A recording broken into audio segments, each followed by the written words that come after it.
Mga kaibigan, punta tayo ngayon sa bukid. Ayan. At ipapakita ko sa inyo yung daanan namin. Yan o. At tinatrabaho na. Pagka nagmumotor ako, dito yung daan. Pag naglalakad, doon sa shortcut. Eto.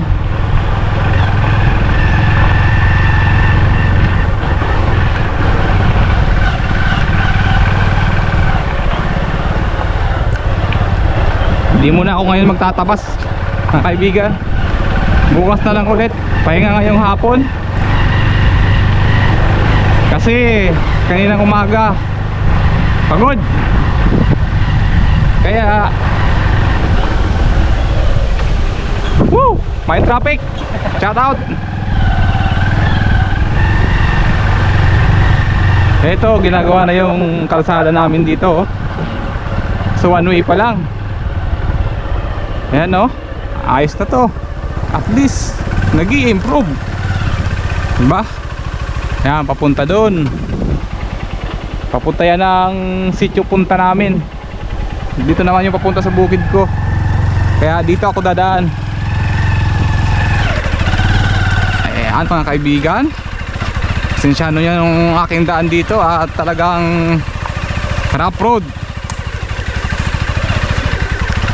Ito nga pala yung sapan nung nakaraan na binilag ko. Umapaw dito, sobrang ulan. December. Ngayon, summer. Medyo magtataghirap ngayon sa tubig dito sa amin. Pagka Abril hanggang June, July, mahirap yung tubig dito. Pero dyan sa nabili kong bukid, okay naman dyan mga kaibigan. Probinsyang probinsya talaga. Shout out sa mga taga Bicol dyan.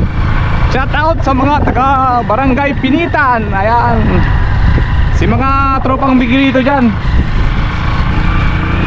Siyempre shout out sa mga taga Siruma, Camarines Sur. Shout out sa inyo. Dito may mga manukan oh. Itong lupa na ito mga kaibigan, kasama to sa binabantayan natin ng tatay ko. Yung mga tanim na nyug dito, tanim na yan na tatay ko nung tanim siya dito. Dito may kalamansi yan, no? Yun nga lang, ano, medyo masukal ngayon. At dito sa unahan, bago makarating doon sa akin, iba naman ang may-ari. Pero dati, isang may-ari ng lupa na to. Pinaghati-hati lang ng magkakapatid.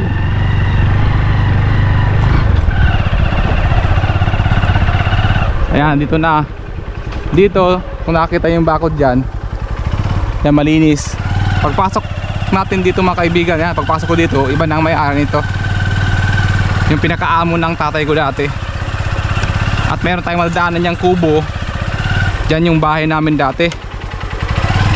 Nung bata pa ako, elementary, hanggang grade 3 yata yun mga kaibigan, dito kami.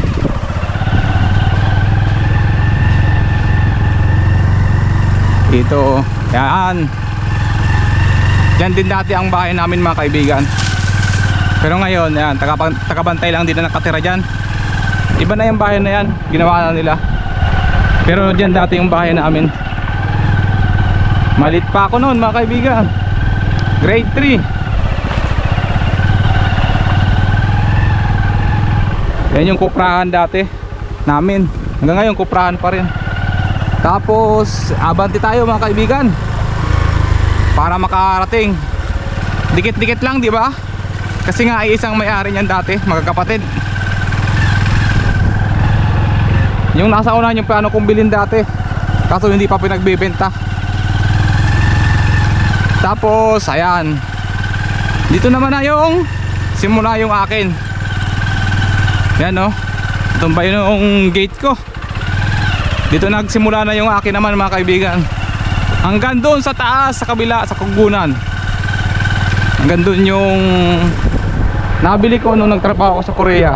Yan, nakita nyo mga dwarf yan. At yan yung alaga kong baboy.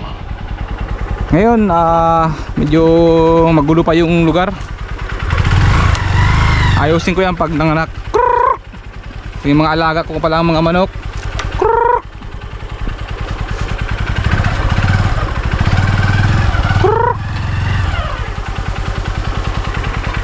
Yung iba dyan nangitlog na.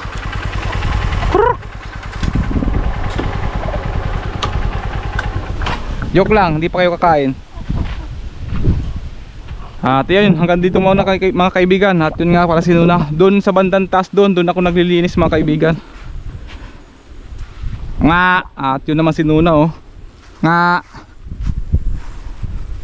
Dati mga kaibigan, 4 yung kalabaw ko. Naubos lahat, pinagbibenta. Okay na, shoutout sa inyo lahat.